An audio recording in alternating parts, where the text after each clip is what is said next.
Hey, everybody, welcome to Leaders Lead. I am absolutely honored to have Gabler here today.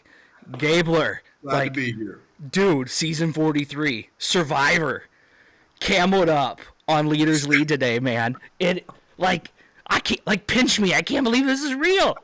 It's real, man. I'm here with you too, buddy. Zach, it's a pleasure to be here. I'm just happy to be in this on this podcast. We're gonna have a great discussion today. I know it. Man, we were just chatting right before we hit record, and my son Henry was like, Dad, you're going to talk to Gabler? Like, the Gabler? And I'm like, yeah.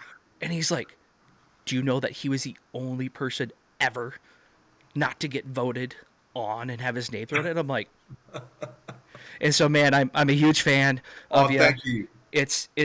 Honestly, it is it's an honor to be able to chat with you, not because you were on the show, Sure. in That's just a in the small part of glory it. of the Survivor, but I'm going to give you accolades for two different things that most people probably don't start with. One, for your commitment to serve the community as a whole in healthcare. I'm going to start with that, and that takes a dedication in itself.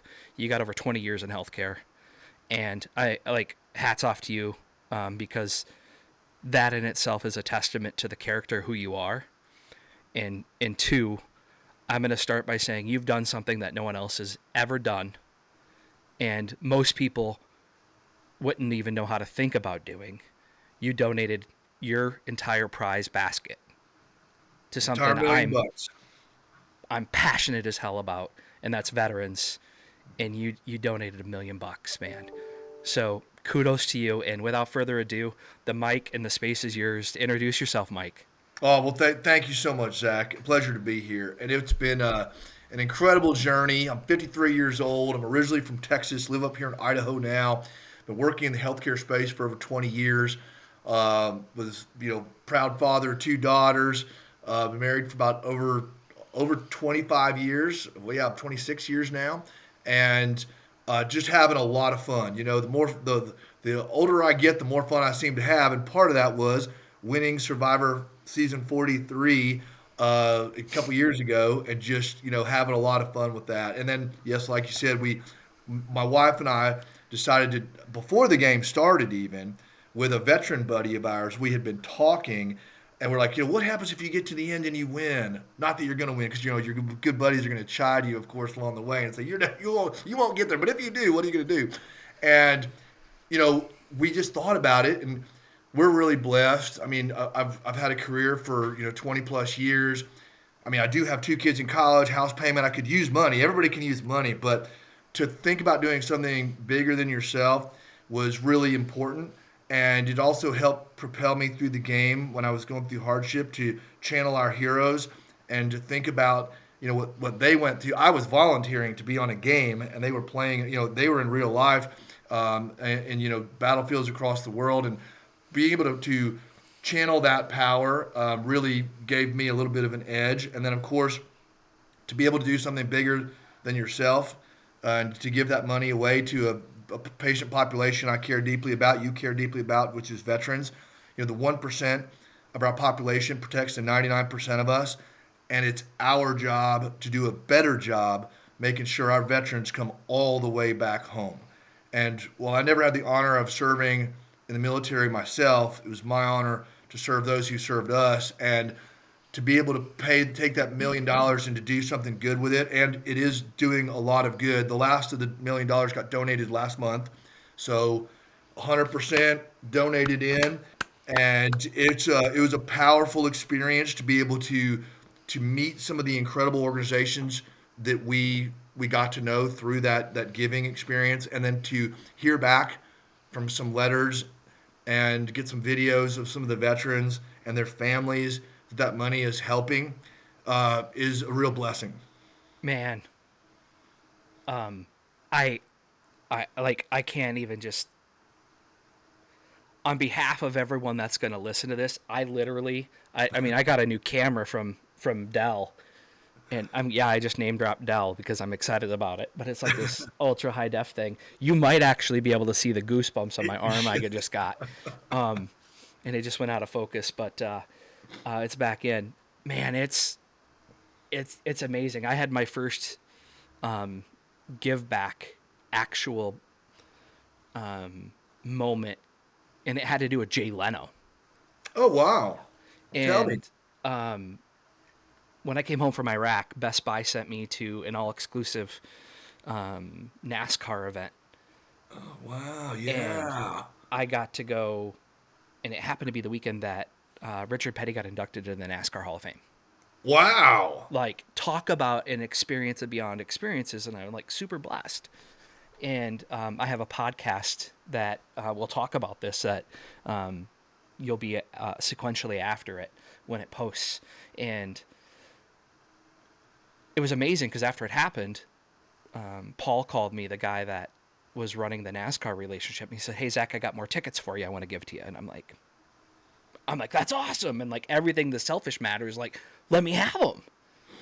And my first give back really was I call the guy, or I created this ecosystem at Best Buy, or I was part of it. Let me rephrase this. And I led the employee business network with a couple other people. And we did a drawing for him, and I gave tickets to this guy, or we raffled the tickets to this gentleman who ended up being part of the pit crew for Jay Leno's garage for this event they had. Oh, wow. And he's got quite a garage, too. Wow. And when I first called him, he's like, "You're kidding me. This is a prank." And I'm like, "No, man, this is real." And so that was my first ever, like, truly giving back. And then I got bit by the bug. It's a good thing. It feeds the soul. I think, there are so many people that need help, and there's so many people that have the ability to help and have the will to help. It's just sometimes figuring out how to do that, how to connect want with need. Because, there's a lot of people that want to help, and there's certainly no shortage of people that need the help, but it's also finding that call to action. And I think the easiest call to action is find something that you're passionate about, and then anchor infinite possibility with necessity, and do something. Do something. It can be small. It can be providing some of your time. It can be, a small donation. It doesn't have to be $1 million. Lord knows I don't have an extra $1 million to give. I got to win the game again to get another million. But it's like that is it. Small bits will make up a big difference. And depending on, what you're doing, whether it's with animals or with people, Yeah. or with just cleanliness of nature, whatever you want to do, whatever the world needs help from everybody, Yeah. and the more people that help, the better world we live in. You're absolutely right. And it every little bit of kindness, generosity goes a long way. And I was talking to one of my early guests about this when I first started this thing, when I absolutely still had no idea. I still don't know what I'm doing with podcasting. I'm still figuring it out, by the way. And he referenced that there's three things that you have: time, talent, and treasure. Oh, sure. Right. And so when you get into like donation and giving back, like there's three things you can do: time, donate your talents, or your treasures. And my wife will tell you I'm not blessed with time. I can tell you I'm not blessed with treasure of finances. And, so I have a little bit of talent that I can do and bring in people together and help and lift up others so we can share stories and provide meaningful impact for others. So that's what I'm doing. But That's I'm terrific. robbing from other things, right? Of that, and that pursuit of balance. And that's true. There is a balance, right? And but everybody can do something, because everybody has time, talent, and treasure.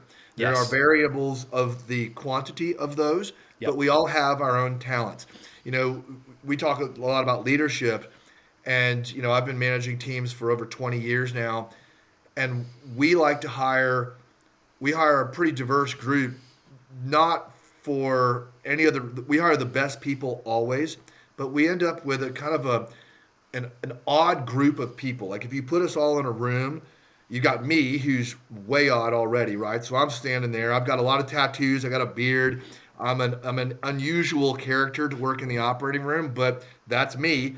And then we've got a lot of different folks on our team, but everybody has to do their job, and bring their own talent.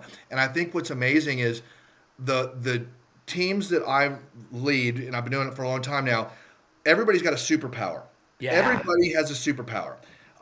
If you're listening to this, you have a superpower. You may have several superpowers, but you do have them. And I think it's amazing to tap into what that is. Maybe it's, relationships. People are really good with that. Maybe it's, their work ethic. Maybe they're really good with numbers or seeing, we read a lot of reports in the operating room, so there's all different kinds of things. Maybe they're really good at focusing on some of these films to read and things like that. Whatever that is, if you can identify those and you can then channel more energy to growing those bigger, you'll be more successful. And conversely, too, by knowing what you're really good at, sometimes you will see areas that you're not as good at and focus on those to kind of level the playing field so that you can, rising tide lifts all ships. Yeah. And as you're being aware of things, good and bad, it will help you be a better performer, a better partner, and inevitably a better leader. Yeah. I love that when you say superhero because that's how I describe it like in a daily life as we all have superhero strengths. Yes, Right. we And do. that's 100%.